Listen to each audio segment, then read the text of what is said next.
Hey, you folks up north, excuse me, out west, this is probably not a big deal,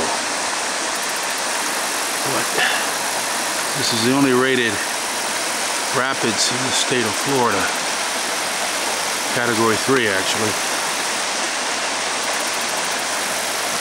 Those are limestone.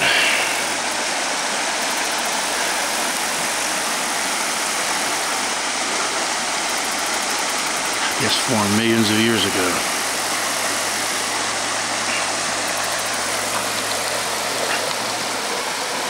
So the cypress knees, those are the roots of the cypress trees that grow out of the ground.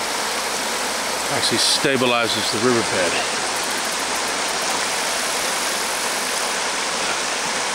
We're going to have to get down there.